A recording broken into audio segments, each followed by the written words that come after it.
Ég vil fyrst af öllu segja hversu þakkláttur ég fyrir stuðninginn sem þið hafið veitt mig. Hann ómetanlegur.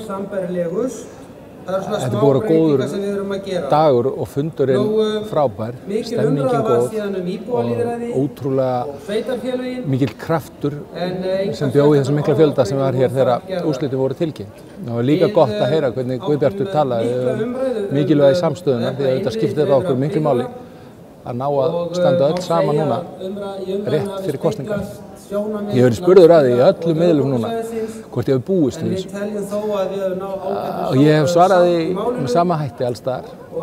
Ég vissi svo sem ekkert við hverju var að búast en eitt vissi ég eftir að tala við ykkur öll út allt land og það var á ykkur brann það sama ykkur öllum að stjórnmálin væru komin í algjört öngstræti og þið gætuð ekki sætt ykkur við að samfylkingin væri ekki að leiða Íslands samfélag og brjótast út úr því ástandi sem við búum við.